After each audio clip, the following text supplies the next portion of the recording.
First minute. ரொம்ப வேகமா போகக்கூடிய ஒரு விஷயம் அப்டின்னா, நம்ம எல்லாருக்குமே புல்லட் தான் ஞாபகம் வரும். ஆனா, அந்த புல்லட்ட விட ஃபாஸ்ட்டா பறக்கக்கூடிய ஒரு ஏரோப்ளேன் இருக்குன்னு சொன்னா உங்களால நம்ப முடியுதா? அமெரிக்கன் கம்பெனியான லாக்ஹீட் அப்படின்ற கம்பெனி SR-71 பிளாக்பர்ட் அப்படின்ற ஒரு ஏரோப்ளேன கண்டுபிடிச்சாங்க. இந்த ஏரோப்ளேன் புல்லட்ட விட ஃபாஸ்ட்டா போகக்கூடிய ஒரு திறன் வாய்ந்தது. இது இன்னும் எளிதா சொல்லணும் அப்டின்னா, மணிக்கு 3500 கிலோமீட்டர் இதனால பறக்க முடியும்.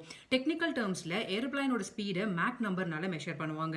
நார்மலான ஏரோப்ளேன்ஸ் எல்லாம் மேக் நம்பர் லெஸ் தென் 1 க்குள்ள தான் பறக்கும். ஆனா இந்த ஏரோப்ளேன் மேக் நம்பர் 3.3 அளவுக்கு பறக்கக்கூடிய திறன் வாய்ந்தது. பிளைன் இவ்ளோ வேகமா பறக்கிறதுனால அளவுக்கு அதிகமான வெப்பத்தை உருவாக்குது. சுமார் 300 டிகிரி செல்சியஸ் அளவுக்கு இதனால வெப்பம் உருவாக்க முடியும். அப்படி உருவாக்குற வெப்பம் இந்த ஏரோப்ளேனோட பாடியை எலாங்கேட் ஆக்க செய்யும்னு சொல்றாங்க.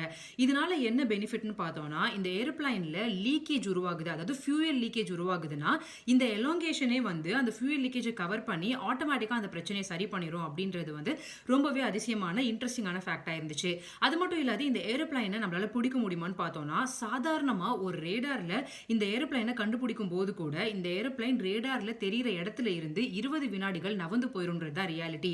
இது மாதிரி இன்ட்ரெஸ்டிங்கான ஃபிளைட்ஸ் ஃபேக்ட்ஸ் பத்தி உங்களுக்கு தெரியும்னா கமெண்ட் செக்ஷன்ல சொல்லுங்க. அது மட்டும் இல்லாது இதை விட வேகமா பறக்கிற ஏரோப்ளேன்ஸ் ஏதாவது இருக்குனாலும் கமெண்ட் செக்ஷன்ல சொல்லுங்க. நான் பார்த்து தெரிஞ்சுக்கிறேன்.